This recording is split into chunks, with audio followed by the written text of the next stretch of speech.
समादरणीय दर्शक तथा श्रोतावृन्द नमस्ते अभिवादन। हामी विभिन्न अध्यात्म सम्बन्धी तथा ज्योतिष सम्बन्धीका चर्चाहरू गर्ने क्रममा आज हामी विशेष गरी 2079 सालको वार्षिक भविष्यफल अथवा 2079 सालमा के कस्ता घटना चक्रहरू रहनेछन् भन्ने सन्दर्भमा चर्चा गर्नेछौँ। त आउनुहोस् समस्त दर्शकवृन्द श्रोतावृन्द यहाँहरूले विशेष गरी यो आइरहेको निकटमै भित्रिँदै गरेको 2079 साल जो कस्तो रहन्छ अथवा वर्षभरि कस्ता किसिमका घटना चक्रहरू रहन्छन् भन्ने बारेमा केही समय हामी चर्चामा रहनेछौँ। त दर्शकवृन्द यो वर्ष 60 संवत्सरहरूमध्ये ज्योतिषको गणना अनुसार 60 संवत्सरहरूमध्ये बारहस्पत्यमानले राक्षस नामको संवत्सरको अन्त्य हुँदैछ अथवा राक्षस नामको संवत्सर अन्त्य भएर नल नाम संवत्सर प्रवेश भइसकेको छ।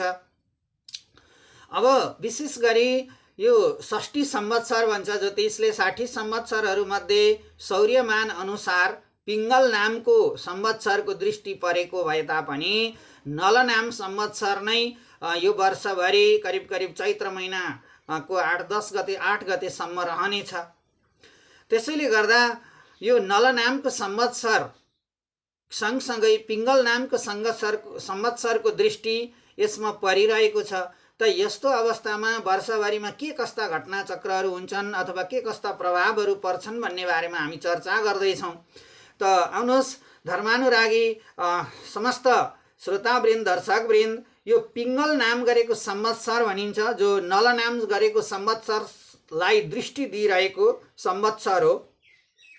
यस वर्षलाई हामी करिब करिब यो वर्षभरि नै नल नाम भनेर नै उच्चारण त गर्छौँ, तर यसलाई पिङ्गल नामको संवत्सरको दृष्टि परिरहेको हुनाले ती दुवैको सम्मिश्रित फल कस्तो रहन्छ भन्ने बारेमा नै हामी विशेष गरी केन्द्रित हुन्छौँ। विशेष गरी वर्षको मध्यतिर वृष्टिको योग हुँदाहुँदै पनि मध्यम रूपमै रहन्छ र अन्नादिहरूको उत्पादनमा पनि मध्यम किसिमको मात्र स्वरूप देखिएको छ र यसमा विशेष गरी अन्नादिहरूको मूल्य वृद्धि अत्याधिक हुने योग रहेको छ। अनि राज्यको गलत नीतिका कारण चोर डाकाहरू केही हदसम्म बढेर जानेको सङ्ख्यालाई नियन्त्रण गर्न सकिएको देखिए तापनि नियन्त्रित भने हुने छैनन्। यो संवत्सरको प्रभावले गर्दा विशेष गरी जनताहरूमा त्रास र भय भने सधैँ रहिरहनेछ। अनि धान्यादि वस्तुहरूको मूल्य वृद्धि अत्याधिक रूपमा रहनेछ। अर्थलोलुपताका कारण शक्तिशाली राज्यले कमजोर निमुखा गरिब राज्यहरूमाथि आफ्नो आधिपत्य जमाउने प्रभाव अथवा आधिपत्य जमाइनी रहनेछन्। यसरी नै अब यहाँ बृहस्पतिको उदय अस्त विचार गर्नुपर्दा ग्रीष्मकालीन धान बाली अथवा ग्रीष्मकालीन अन्नादिहरूको उत्पादनमा भने उचित सूची जस्तो सन्तोषजनक नै रहन सक्छ। तर तथापि वर्षको करिब करिब असार महिना अथवा श्रावण र भाद्र महिना, यी महिनाहरूमा अत्याधिक गर्मी, चाप र रोग भयादिहरूका डरहरू अथवा रोगका डरहरू रहनेछन्। नयाँ नयाँ किसिमका रोगहरू पनि देखा पर्दै जाने प्रभाव अथवा दृष्टि शनिको प्रभावबाट देखिन्छ। जनताहरू निकै आक्रान्त हुनेछन्। अनेक किसिमका नौला नौला रोगहरू भित्रिएको अनुभूति हुनेछ अथवा भित्रिन सक्नेछन्। अब यहाँ विशेष गरी राजा शनिका कारण वृष्टिमा अल्पता अनि विविध रोगको प्रकोपका कारण जनतामा अत्यन्तै भय र पीडा हुनेछ।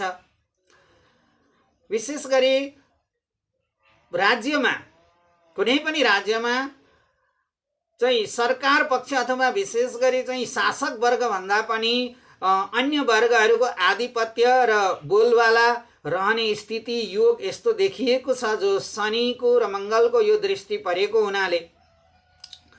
अब यहाँ सूर्यका कारण ग्रीष्मकालीन मूल्य वृद्धि सँगसँगै राज्यका बीचमा टक्रावहरू हुनेछन्।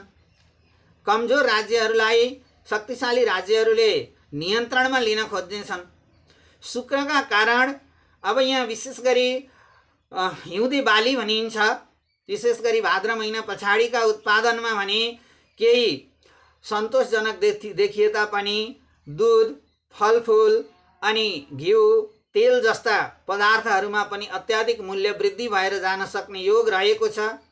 यो मङ्गल र शनिको विपरीत दृष्टिको कारण यसको प्रभाव देखिनेछ। अब यहाँ विशेष गरी बुधका प्रभावले गर्दा वृष्टिमा केही अथवा श्रावण भाद्र महिनापछि वर्षामा वृद्धि हुने योग त परेको छ। तथापि यहाँ रसेस मङ्गल भनिन्छ अथवा मङ्गलको प्रभावका कारण उत्पादनमा अन्तिम अवस्थामा गएर फलेको अन्नबालीहरू पनि नष्ट हुन सक्ने योग, प्राकृतिक चाप त्यस्तो देखिन सक्छ भन्ने प्रभाव चाहिँ मङ्गलको देखिन्छ। बिना कारण शासक वर्गबाट जनताहरू पीडित हुनुपर्ने स्थिति आउन सक्छ। अनि विशेष गरी कालो वस्तुहरू जस्तो कालो अथवा सेतो वस्तु जो सिसा, फलाम वा अन्य कालो वर्णका वस्तुहरू जो धातुहरू अत्यन्त महँगो वा मूल्य वृद्धिको चरम चुलीमा पुग्ने अवस्था पनि रहेको छ। यसरी नै विशेष गरी बुधको प्रभावले गर्दा फलफुल, कन्दमूल र तृणादि अन्य वस्तुहरूमा भने ह्रास त्यति त आउने छैन, तथापि फलफुलहरूमा पनि विशेष गरी नष्ट हुने प्रवृत्तिहरू पनि बढी देखिन सक्छ। अब धनको घरमा गएर धनका मालिक शनि बनिदिने, केही समय शनि बसिदिने हुनाले विश्वमा नै आर्थिक मन्दी दर अथवा आर्थिक मन्दी देखा पर्नेछ। शासक वर्ग अनि कृषि र बुद्धिजीवी वर्गहरूले आफ्नै बुद्धि लडाउने भए तापनि अन्त्यमा कमजोर वर्गहरू अत्यन्त पीडित हुनुपर्ने र विशेष गरी बुधकै प्रभावका कारण र यतापट्टि शनि र बुधको दृष्टिका कारण सुरक्षा निकाय अथवा सुरक्षा संयन्त्र पनि विशेष गरी कतै कतै छिटफुट बाहेक भने सफल देखिन सक्छ, किनकि बुधको दृष्टि शनिको प्रभावका कारण सुरक्षाका केही तथ्य अथवा सुरक्षा निकायहरू भने छिटफुट खतरा कतै कतै सानातिना घटना बाहेक सफल देखिने योग रहेको छ सुरक्षा क्षेत्र। अब यहाँ विशेष गरी बुध 11औं स्थानमा अनि 10औं स्थानको बृहस्पतिको प्रभावले गर्दा अब यहाँ अर्थ केन्द्रित भनिन्छ अथवा शासक वर्गहरूमा बुद्धिजीवी वर्गहरूको लगाम रहे तापनि बेला बेला आफ्नो बागडोर भने छोड्ने अथवा आफ्नो पाइलो बिर्सने प्रवृत्तिहरू पनि बढेर जानेछ। आफ्ना मौलिक धर्म, संस्कृति, परम्परा, आफ्ना आदर्श, मूल्य, मान्यताप्रति नचाहेरै पनि नतमस्तक बन्नुपर्ने र सामाजिक धारणाहरू पनि त्यस्तै रहनेछन् भने जनता बीचमा विशेष गरी व्यापक विवादहरू पनि देखा पर्न सक्नेछन्।